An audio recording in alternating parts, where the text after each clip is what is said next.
இவங்களுக்கு கொடுத்த டயலாக் எல்லாமே சொதப்பி நம்மளுக்கு தான் வரும். அங்க சுத்தி உங்க கையில தான் வந்துச்சு. கரெக்டா அந்த அந்த எல்லா சீனுக்கும் எல்லாம் கொடுத்தாரு, ஆனா பண்ணல, ஒர்க் ஆகல, யாருக்கும் ஒர்க் ஆகல. எனக்கு தான் டயலாக் வந்து சேரும்.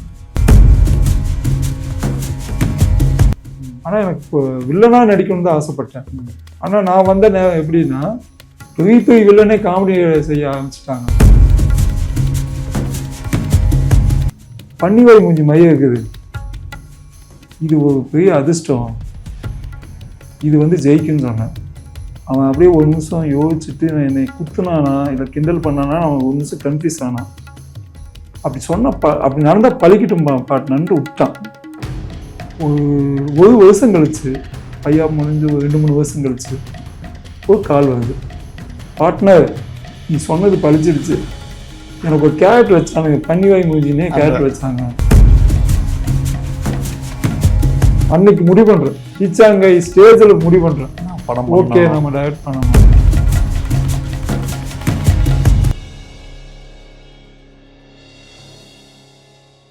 மணிமேகலை என்கின்ற சந்திரம்மா கிடைச்சான். தனுஷ் படத்துல எல்லாம் அம்மாவா நடிப்பாங்க. இதுல நண்பன் படத்துல ஜீவாக்கு அம்மாவா அந்த அவங்கதான் என்னோட குருநாதர். நிறைய படத்துல நடிச்சிருக்காங்க. அவங்க கிடைச்சக்கப்புறம் நிறைய விஷயங்களை என்னை மாத்தினாங்க, நிறைய விஷயங்களுக்கு கத்து கொடுத்தாங்க. திரைத்துறையில ஒரு தாய் மாதிரி உங்களுக்கு எல்லாம் செஞ்சாங்க. அம்மான்னு தான் நான் கூப்பிடுவேன், அவங்களும் பொண்ணுன்னு தான் கூப்பிடுவாங்க. பொன்முடியே சாட்டமான பொண்ணு. தன் மகனுக்கு ஈக்குவலா என்னை வச்சுக்கிட்டாங்க. அவங்களோட மகனுக்கும் கூட அவ்வளவு மரியாதை கொடுக்க மாட்டாங்க, என்னை அவ்வளவு கொடுப்பாங்க. அப்படி வச்சு கத்துக்கிட்டு அது மூலியமா நாம கொஞ்சம் தியேட்டர் ஆர்டிஸ்ட் ஆகி அதுக்கப்புறம் நடிக்க போனேன். அப்பதான் பையன் பரவாயில்லை. பையனா இவரு கார்த்திக் ஒரு 5-6 வருஷம் எந்த விதமான இதுவும் பண்ணு, தியேட்டர் ஆர்டிஸ்டாகவும் தியேட்டர்லயே பயணிச்சேன். அவங்களோடய டிராவல் பண்ணேன், நிறைய நாடகம், ஸ்டேஜ் நாடகம் பண்ணேன். அவங்க கை காமிச்சு விட்டாங்க. தியேட்டர் லேப்னு சொல்லிட்டு ஒரு ஜெயராவ் மாஸ்டர் வந்து சொல்லி கொடுக்குறது. அங்க நீ அங்க போய் கத்துக்கோ, இங்க நான் கத்துக் கொடுக்க வேண்டியது இருக்கு. அங்க போனக்கப்ப சில ஸ்டேஜ் ட்ராமாவெல்லாம் பண்ணி அது மூலியமா படங்கள் கிடைக்கும்போது பையான்னு ஒரு படம் கிடைச்சது. அப்படி என்னோட ஜேர்னி அப்படிதான் இருந்தது.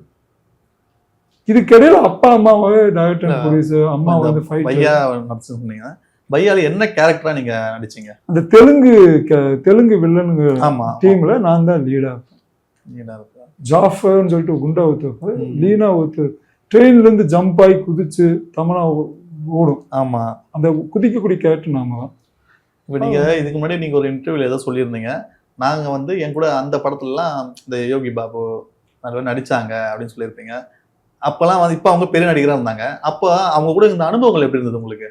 யோகி பாபெல்லாம் அப்போ வந்து டாமினேட் அதிகம், பயங்கரமான டாமினேட். நம்மளெல்லாம் கிண்டல் கேள்விகளை பயங்கரமாக பண்ணி டெய்லி டார்ச்சர் பண்ணி அதெல்லாம் பண்ணுவா. அப்படி அந்த படத்தில் ஒரு நாள் என்ன ஆகுதுன்னா, லிங்குசாமி சார் கிட்ட போய் கேட்கறது, எல்லா சீனுமே பொன்முடி கொடுக்குறீங்க.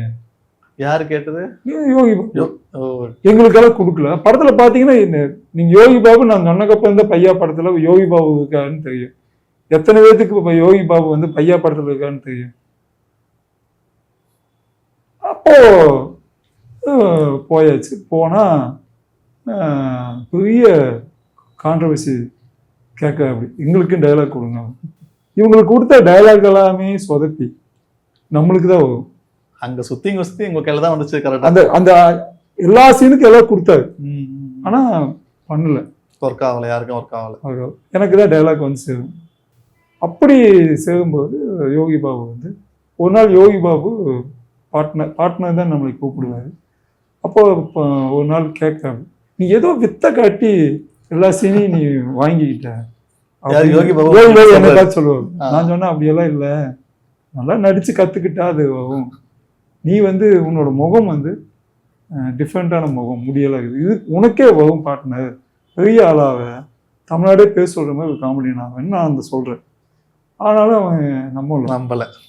எப்படி பார்ட்னர் அப்படி நடந்துச்சுன்னா உனக்கு நான் பண்றேன்னு சொன்னேன். அப்படி மறந்துட்டான், அந்த பார்ட்னர் மறந்துட்டேன். அப்படி இப்ப அவங்க கூட எல்லாம் கான்டாக்ட்ல இருக்கீங்களா? ஒரு தடவை பார்த்தேன், ஒரு விஷயத்துக்காக போகும்போது ஒரு வீடு பார்க்க போனேன், ஒரு லொக்கேஷன் பார்க்க புரியுது. போகும்போது ஆழம் அடிச்சுட்டே இருந்தாங்க.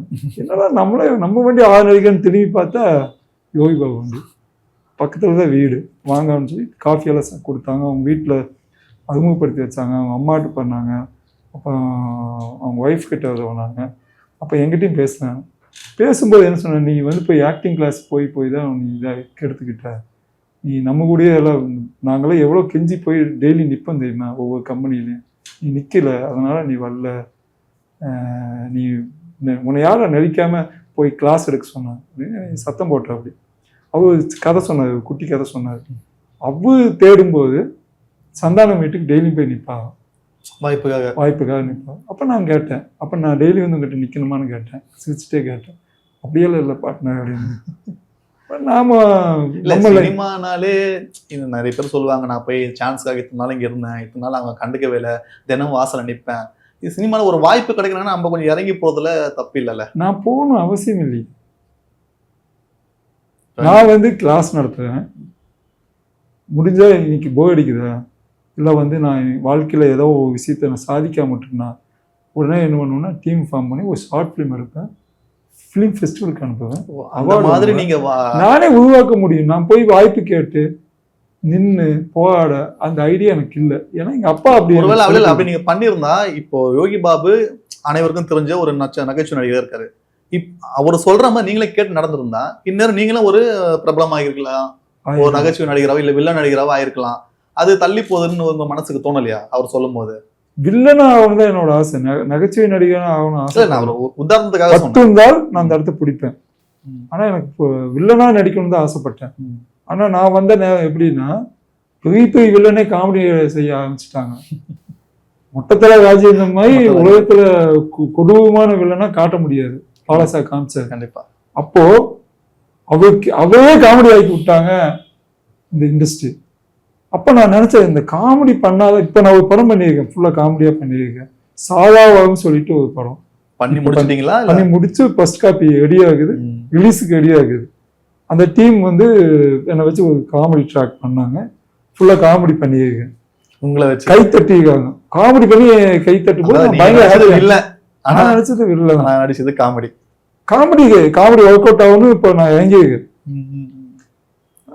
அப்படி போயிட்டு இருக்கு. அது என்னன்னா போய் சான்ஸ் கேட்டதுனால எல்லாம் நமக்கு சான்ஸ் கிடைச்சது. யோகி பாபு கிடைச்சதுன்னா அது நிறைய படங்கள் போய் நின்னாரு, நிறைய இடத்துல போய் ஜூனியர் ஆர்டிஸ்டா நின்னாரு, நிறைய இடத்துல போய் அவமானப்பட்டாரு.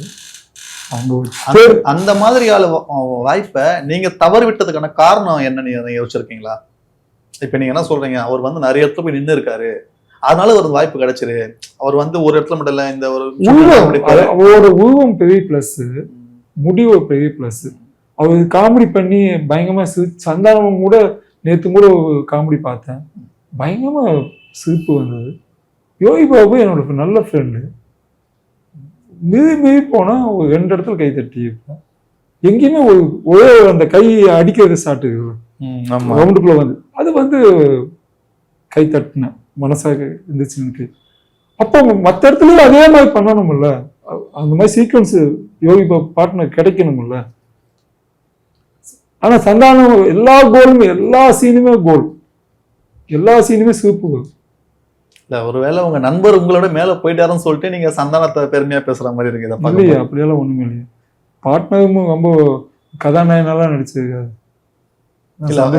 அவரை பார்க்கும்போது உங்களுக்கு தோணலையா, நம்ம வந்து இந்த மாதிரி ஆகலையே அப்படின்னு சொல்லிட்டு ஒரு அவனோட ட்ராக்கே வேற, நம்ம ட்ராக் வேற. அவர் காமெடி பண்ணி ஜெயிக்கணும்னு இது பண்றாரு. எப்படியோ காமெடியோ, ஆனா சினி ஃபீல்ட்ல அவர் நினைச்சதை சாதிச்சுட்டாரு. ஃபர்ஸ்ட் நான் தான் சொல்றேன், நீ தான் ஜெயிப்ப பார்ட்னர். பையா படத்தை சொல்றேன், நீ தான் ஜெயிப்ப, நான் வந்து வில்லனா தான் போவேன், நீ வந்து காமெடியா போவேன், அதனால நீ ஜெயிப்ப பார்ட்னர் அப்படின்னு பல தடவை சொல்லியிருக்கேன். இந்த ஒரு நாள் என்ன சொன்னேன்னா ரொம்ப கிண்டல் பண்ணிட்டே இருந்தேன் அப்படி. இப்போ நான் என்ன பண்ணேன், இவனை ஏதாவது ஒன்று சொல்லி அவனுக்கு குத்தவும் செய்யணும், அதே சமயத்துல நம்ம சொல்லும் பழிக்கணும் அப்படின்னு சொல்லி நல்லா உத்து பார்த்தேன். என்ன பார்ட்னர்னு கேட்டேன். அப்படி உன் மூஞ்சி பார்த்தா பன்னி வை மூஞ்சி மைய இருக்குதுடா. நீங்க சொன்னீங்களா? நான் சொன்னேன், ஓப்பனாக சொல்ல தயார். பன்னிவாய் மூஞ்சி மையம் இருக்குது, இது ஒரு பெரிய அதிர்ஷ்டம், இது வந்து ஜெயிக்குன்னு சொன்னேன். அவன் அப்படியே ஒரு நிமிஷம் யோசிச்சுட்டு என்னை குத்துனானா இல்லை கிண்டல் பண்ணானா, அவன் ஒரு நிமிஷம் கன்ஃபியூஸ் ஆனான். அப்படி சொன்ன அப்படி நடந்தால் பழிக்கட்டும் பாட்டுனன்ட்டு விட்டான். ஒரு வருஷம் கழிச்சு, பையா முடிஞ்சு ஒரு 2-3 வருஷம் கழிச்சு ஒரு கால் வருது. பார்ட்னர், நீ சொன்னது பழிச்சிடுச்சு, எனக்கு ஒரு கேரக்டர் வச்சானுங்க, பன்னிவாய் மூஞ்சினே கேரக்டர் வச்சாங்க. நான் பயங்கர ஹாப்பியா. யாம் இருக்கும் பயம் அந்த படம். அன்னைக்கு நைட் எனக்கு கால் வருது. அந்த ரிலீஸ் அப்ப இல்லை, அன்னைக்கு படம் எடுத்த அன்னைக்கு எனக்கு சீன் வர அன்னைக்கு எனக்கு கால் வருது. அடிக்கடி பண்ணுவேன் அப்படி, நாம தான் ஃபாலோ பண்ணல. அப்போ சொல்ற அப்படி நான் விடுறேன். அது வந்து தோணும். ஒரு ஆளை பார்த்தோன்னே பாம்பு மூஞ்சி மாதிரியே இருக்கும், சில பேர் காளமாடு மாதிரியே இருப்பான், சில பேர் மூஞ்சியை பார்த்தா ஏன்னு தெரியல எலி மூஞ்சி மாதிரியே இருக்கும். இவனை பார்த்தோன்னே பன்னிவாய் மூஞ்சி மாதிரியே இருந்தது. தோணுச்சு எனக்கு. சொன்னேன். எதுக்கு சொல்ல வரேன்னா, அவனுக்கு அதிர்ஷ்டம் வந்ததுனால அவன் ஜெயிச்சான். அப்படி கூட இப்புன்னு ஒருத்தன் தான், அவனை மாதிரியே முடி விட்டவன், அவன் ஜெயிக்கலையே. எத்தனை காமெடி நடிகர் பயங்கரமா விழுந்து லொல்லு சபாவில் எத்தனை காமெடி நடிகர் இருக்காங்க. இப்போ இவனுக்கு ஒரு அதிர்ஷ்டம் இருக்குது. பொறாமையில பண்ண எந்த சூழ்நிலையும் நான் பொறாமப்பட்டதில்லை. அதே நம்மளுக்கு கிடைச்சது நம்மளுக்கு கிடைக்கும், அவனுக்கு கிடைக்கும் அவனுக்கு கிடைக்கும். இப்போ நீங்க பையா படத்துக்கு பின்னாடி நீங்க நடிச்ச படங்கள் என்ன இருக்கா, இல்லை முதல்ல நீங்க இயக்குன படம்னா எதை சொல்லுவீங்க? ஷார்ட் ஃபிலிம் தான் நிறைய இயக்கியிருக்கேன். 50லேருந்து 60 ஷார்ட் ஃபிலிம் பண்ணியிருக்கேன். 4 இயக்கணும் இல்லை, பெஸ்ட் ஆக்டர் அவார்டு வாங்கியிருக்கேன். ஒரு 5 டைரக்டர் உருவாக்கி விட்டுருக்கேன். சந்தோஷம், நல்லது. அப்போ நம்ம டீம் ஃபார்ம் பண்ணி நிறைய பண்ணோம். அப்போ அதில் ஒரு சில கசப்பான அனுபவங்கள் இருக்குங்கல்ல, நம்மளை பயன்படுத்திக்கிட்டு நம்ம முதுகிலேயே குத்தி மேல வந்தவங்க எல்லாம் வைப்பாங்கல்ல. கண்டிப்பா அது எல்லா துறையிலும் கண்டிப்பா இருக்கும். அப்படி நம்ம முதுகிலேயே ஏகப்பட்ட ஓட்டை இருக்குது. அப்போ அதுல மேல வரும்போது பீச்சாங்கைன்னு ஒரு படம் பண்ணும்போது அந்த ஸ்டேஜ்ல என்னை அவமானப்படுத்தாங்க. நிறைய வேலை நான் பண்ணும்போது அந்த கார்த்தி பையன் வந்து என்ன பண்றான், நாம தான் அந்த பர்மிஷன் எல்லாம் வாங்குவோம் பண்றோம், எல்லாம் நிறைய கஷ்டங்கள் அது. அதுல லொக்கேஷன் மேனேஜர் நான் தான் பார்க்கேன், ஆர்டிஸ்ட் மேனேஜரும் நான் தான் பார்க்கேன், மெயின் உள்ளனாவும் நான் நடிக்கிறேன், மேனேஜர் வேலையும் நான். ஆமா. இப்போ நம்மள ஸ்டேஜ் ஏத்துனாலும் நீ அளவாத பேசணும்னு சொல்லிட்டா அவன் ஏறி அந்த போலீஸ் எல்லாம் கண்டுபிடியே திட்டுறான். 100 ரூபாய்க்கும் கூட லஞ்சம் வாங்கிட்டு விடுறாங்க. நான் கால் விழுந்து அவங்க லொக்கேஷன் பர்மிஷன் வாங்கி நடிக்க வச்சிருக்கேன். அப்போ நம்ம சரி இது விட்ட வேலையாகாதுன்னு நான் ஒரு படம் டைரக்ட் பண்றேன், முடிவு பண்றேன். நீங்க சொல்றது வந்து ஷார்ட் ஃபிலிம் இல்லை, மெயின் படமே பண்றேன். அன்னைக்கு முடிவு பண்றேன், பீச்சாங்கை ஸ்டேஜ்ல முடிவு பண்றேன், ஓகே நம்ம டைரக்ட் பண்ணணும். அடுத்து எத்தனை நாளைக்கு அடுத்தவங்களுக்கே நம்ம ப்ரொடியூசர் சொல்லி விடுறது, அடுத்தவங்களுக்கு போய் உழைக்கிறது. நாம ஷார்ட் ஃபிலிம் எல்லாம் பண்ணியிருக்கோம், அவார்டு வாங்கியிருக்கோம் நிறைய. சரி நம்மளுக்கு அடையாளம் இல்லை. அப்போ நம்ம சரி ஓகே பார்க்கலான்ட்டு நானே டைரக்ட் பண்றேன். ஐஸ்வர்யா தத்தா வச்சு ஒரு படம் பண்றேன். முதல்ல ஒரு போஸ்டர்ல ஒரு பையன் நின்னா, நான் போய் நின்ன கூத்துப்பற்ற விஷ்ணு பெயின்னு சொன்ன, இவன் தான் ஜெயிப்பான். அவ நான் கதாநாயகனா போடுறேன். இது எதுக்கு சொல்ல வந்தேன்னா, யாரையுமே விட இந்த உலகம் யாரையும் விட முடியாது. அந்த செயின் இருந்துட்டே இருக்குன்றீங்க. ஆமா, ஏன்னா அவன் கூத்துப்பற்றையும் என்னைய அறிமுகப்படுத்தி விட்டது அவருதான், விஷ்ணு பெயின். அப்போ அந்த விஷயத்தை கத்துக் கொடுக்க வச்சது அவங்க, இத்தனை லிங்க் வந்தது அவரு. அதனால அந்த விசுவாசத்துக்கு நான் என்ன பண்றேன், அவரே ஹீரோ வச்சு பண்ண பண்ணேன். இப்போ நீங்க வந்து அவர் வந்து நடிகரா ஹீரோவா வச்சு படம் எடுக்கணும்னு முடிவு பண்ணிட்டீங்க, எடுத்துட்டுன்னு சொன்னீங்க. அவரு நீங்க போய் அவர்கிட்ட சொல்லும் போது அவரோட எக்ஸ்பிரஷன் எப்படி இருந்துச்சு? ஃபர்ஸ்ட் எடுத்தோன்னா ஸ்கிரிப்ட் கொடுத்தேன். நான் எப்பவுமே ஒரு நடிகை வந்து ஒரு படம் எடுக்க போனா ஃபர்ஸ்ட் வந்து அவங்க எல்லாம் என்ன நினைப்பாருன்னா, விஷ்ணு பெரியன் வந்து நம்மகிட்ட இருந்த பையன், இவன் வந்து நாளைக்கு டைரக்ட் பண்ணணும்னு நினைச்சிடக்கூடாதுல்ல. அதுக்காக நான் என்ன பண்ண ஒரு ஸ்கிரிப்டை கையில கொடுத்தேன், படிக்க சொன்னேன். நீங்க தான் எடுக்க போறீங்கன்னு சொல்லலை, நான் தான் எடுக்க போறேன்னு சொல்லிட்டீங்களா? நான் டைரக்ட் பண்ண போக நீ தான் கதாநாயகன், உன்னை வச்சுதான் படிக்கிங்க அப்படின்னு சொல்லிட்டு படிச்சாச்சு. படித்தா ஒரு நைட்டு 2 மணிக்கு கூப்பிடுறாரு. ஒரு நாள் 1 மணி 2 மணி நைட்டு இப்படியா இருக்கால அதான் 12 மணி தாண்டி. ஆமாம், நான் ஆன்லைன் வந்து பார்த்து கூப்பிட்டாங்க. நல்லா இருக்குது, பண்ணலாம். நான் ஒரு சின்ன ப்ரொடியூசர் வந்தார், ஒரு 70-80 லட்சம் ஒரு கோடிக்குள்ளே எடுக்கணும்னு சொல்லிட்டு வந்தார். சரி விஷ்ணு பையன் கரெக்டாக வரும் அப்படின்னு நான் போடுறேன். விஷ்ணு பையன் தான் என்ன பண்ணுறாருன்னா, ஒரு நல்ல கூட நடிக்கவங்க அவங்கள போகணும் இவங்கள போகணும் அப்படியே ஏற்றி விட்ற, அப்படி பட்ஜெட் ஏறும், அதுக்கேற்ற மாதிரி நம்ம ஏற்றி விட்றேன். நான் வந்து மயங்கிட்டேன். சரி விஷ்ணு பையன் ஜெயிச்சிட்டானா நமக்கு லைஃப், கண்டிப்பா எல்லாருமே லைஃப். நான் மயங்க நல்ல கேமரா போகணும்.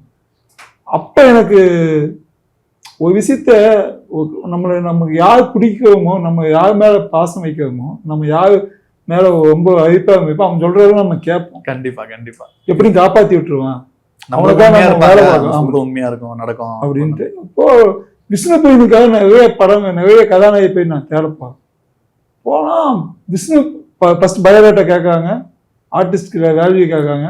அப்போ பார்த்தா காலே பண்ணுறாரு. நான் விஷ்ணு பையன்ட்டு சொல்கிறேன், இந்த மாதிரி உன் பேரை சொன்னால் கொடுக்க வரமாட்டேங்காங்க. தெரியுமா உங்களுக்கு? ஆர்டிஸ்ட் வேல்யூ தான். புரியுது புரியுது. கைலாண்டி அந்த சமயத்தில் கேட்க, பிந்து மாணவி கேட்க, ஒன்றும் நடக்கல, கொடுக்க மாட்டேன்றாங்க, வரமாட்டேங்க. சும்மாவே ஆனால் வரமாட்டேங்க, வரமாட்டேன். நடிச்சா விமலோடு நடிச்சிட்டு இருக்காங்க. அப்போ நாம் என்ன பண்ணலான்னு யோசிக்கும்போது 2 பேர்த்த பிடிக்கிறேன். ஒன்று ஐஸ்வர்யா தத்தா, இன்னொன்று வந்து யாசிகா ஆனந்த். அப்போல ஃபேமஸே கிடையாது. ஐஸ்வர்யா தத்தாவும் தமிழுக்கென்று ஒன்று அழுத்தவும் படத்தோடு நடிச்சுட்டு ஹீரோனியா நடிச்சிருக்கேன். சரி முடிவு பண்ணுறேன், யாசிகா ஆனந்த போடலாமா அப்படின்னு யோசிக்கிறேன். சரி வேண்டாம், ரொம்ப மப்பு மந்தமாக இருக்குது, கொஞ்சம் லீனாக வேணும் கதைப்படி. அந்த படம் வந்து சோபபான ரூபசுந்தர்னு சொல்லிட்டு ஒரு குடியை பற்றின கதை. புரியுது புரியுது. இப்போ கிறிஸ்டின் இதில் அனாதா இதில் ஒரு பொண்ணு வாழ்ந்துட்டு இருக்காரு. இப்போ லீனாக வேணும், அதே பாவமாக்கணும் மூஞ்சி அப்படின்னா ஐஸ்வர்யா தத்தா சூட்டபுள் ஆச்சு. ஆனால் எல்லாரும் சொன்னாங்க ஐஸ்வர்யா தத்தா வச்சு பண்ணாத, மாட்டிக்குதா, ஏற்கனவே பிரச்சனைகளெல்லாம் ஆகிக்குது, சிக்கல் ஆகிக்குது அப்படின்னு. இப்போ நான் போனேன், பேசினேன். எப்படியோ அந்த பொண்ணு என்னை பார்த்துருச்சு, அதாவது ஜாதகமெல்லாம் பார்க்கக்கூடிய ஆளுன்னு தெரிஞ்சு ஜாதகம் கொடுக்குது. அப்போ ஜாதகம் கொடுக்கும்போது சொன்னேன், இந்த டேட்டுக்கு அப்போ நீ ஃபேமஸ் ஆக அப்படின்னு சொல்லிட்டேன். இது வந்து ஒரு கேள்வி நான் குறுக்க தப்பா எடுத்துக்காதீங்க. இப்படி சொன்னா இவங்க வந்து நம்ம படத்துல நடிக்க ஒத்துப்பாங்க அப்படிங்கிறதுக்காக சொன்னீங்களா, இல்லை நிஜமாவே? நிஜமாவே ஆனாங்க, பிக் பாஸ்ல ஃபேமஸ் ஆனாங்க, அந்த டேட்டு தான் ஆனாங்க. அதுக்கு முன்னாடி கதை சொன்னேன். கதை சொல்லி 7வது நிமிஷம் எப்பவுமே நம்ம கதை சொன்னால் எதிராளியே ஒரு டைரக்டர்னா அந்த கதையை நம்ப வைக்கணும், அந்த கதை வந்து அவங்கள புரிய வைக்கிற மாதிரி கதை சொல்லணும், இல்லை கிளாப் கொடுக்கணும், இல்லை சம்பளம் கம்மி பண்ணணும், இல்லை இந்த கதையில் நம்ம பண்ணியே ஆகணும்னு நிற்கணும். அவன் தான் ஒரு சிறந்த கதை சொல்லக்கூடிய தகுதி வாய்ந்த ஸ்டோரி டெல்லிங் கரெக்டாகணும். அப்போ நான் ஒரு சீன் சொன்னேன், இதுதான் உங்கள் சீன் அப்படின்னு கை கொடுத்து. அந்த பொண்ணு சொன்னது என்னென்னா, இப்போ இருக்க பசங்க இந்த நாளை இருக்கிற பசங்களாம் டேரக்டரெலாம் வெரி டேலண்ட் உங்களை அப்படின்னு சொன்னோன்னே நான் என்ன பண்ணேன், உங்கள் சம்பளத்தில் பாதி கம்மி பண்ண முடியுமான்னு கேட்டேன். தலைமையிலேயே கை வச்சிட்டிங்களா? ஆமாம், ஒத்துக்கிட்டாங்களா? ஆமாம், அதான் முதல் வெற்றி எனக்கு. சரி ஓகேன்னு சொல்லி ஸ்டார்ட் பண்ணி. உங்களுக்கு கொஞ்சம் ஷாக்காக இருந்திருக்குமே? சந்தோஷம். நம்ம கை வச்ச எனக்கு ஓகே, நம்ம வாழ்க்கையில் நம்ம கரெக்டான இதில் கரெக்டாக போகுது அப்படின்னு நினைக்கும். கூட இருந்தவங்க கொஞ்சம் எல்லாம் தப்பானவங்க சேர்த்திக்கிட்டேன். தப்பானவங்கன்னா அவங்க சினிமாக்காரங்க, எங்கிட்ட நல்லவங்களா இருந்தாங்க. ஆனால் அவங்க பூவா பணத்துக்கும் பொய் சொல்லி ஏமாத்தி இப்படி தான் வாழ்ந்துட்டு இருக்காங்க. அந்த லிஸ்டெல்லாம் சொன்னோம்னா கொஞ்சம் நஞ்சம் கிடையாது. ஒரு டெக்னீஷியன் கூட ஒழுங்கா போஸ்ட் எங்கூட இல்லைங்க, சினிமாலேயே இல்லைங்க. எங்க போய் இது பண்றது? ஒரு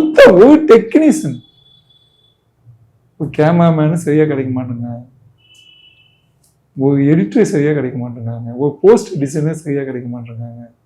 இல்ல எத்தனையோ படங்கள் வருது, அதெல்லாம் இருப்பாங்க. நீங்க சொல்றது பணம் கொடுத்தா அதுக்கு ஏற்ற ஆட்கள் வர போறாங்க. ஏங்க நாமளே சின்ன படம் பண்றோம், இப்போ சின்ன பட்ஜெட்னு சொல்றோம், சரின்னு ஒத்துக்காங்க. வந்தக்கப்போ அவங்க சேட்டை காட்டுறாங்களே. ஆர்ட் டைரக்டர் வந்து மாட்டின்னு சொல்லிட்டு ஒரு ஆர்ட் டைரக்டர் அவ்வளோ மோசமா நடந்துக்கிட்டான், இது பண்ணிக்கிட்டான். கேமராமேன்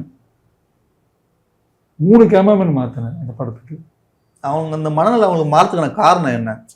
அவளை யாரு கேட்டுற போறா, இது புது படம், இந்த பெரிய ஆக்ட்ரஸா, அந்த மனநிலையில இருக்காங்களா? அதனால நம்ம இஷ்டத்துப்படி பண்ணலாம். அவங்க ஒரு ஸ்டேஜில் நான் கண்டுபிடிச்சேன், அவங்க மீட்டரை பார்க்கணும். இது ஒரு சின்ன படம் வராதுன்னு நினைக்கிறாங்க.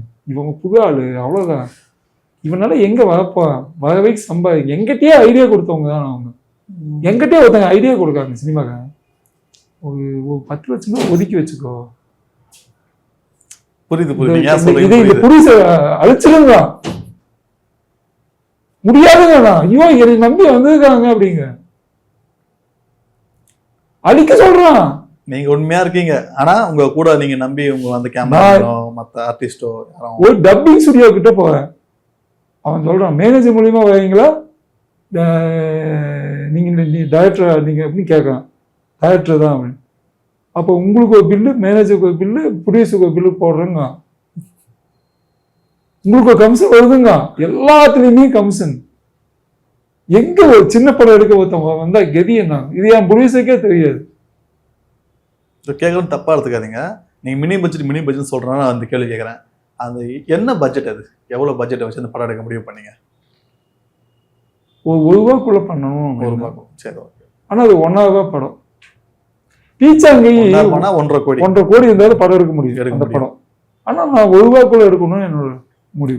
ஏன்னா பீச்சாங்கை 63 லட்சத்துக்கு தான் நாங்க எடுத்தோம். அது 1.5 ரூபாய்க்கு குவாலிட்டி இருந்தது. எல்லா வேலையும் நான் தானே பார்த்தேன். புரியுது. அடுத்தவங்க படத்துக்கே பார்க்கும்போது என் படத்தை பார்க்க மாட்டேன், அந்த ரூபாய் அப்படிதான் நம்மளை நம்பி ஒரு ப்ரொடியூசர் வந்து கையில பணம் கொடுக்குறாங்க. அப்போ அப்படிதான் பிளான் பண்ணுது. இவங்க எல்லாரும் சேர்ந்து assistant director, associate, co director, இவங்களோட வேலை என்ன சொல்லுங்க பாப்பா.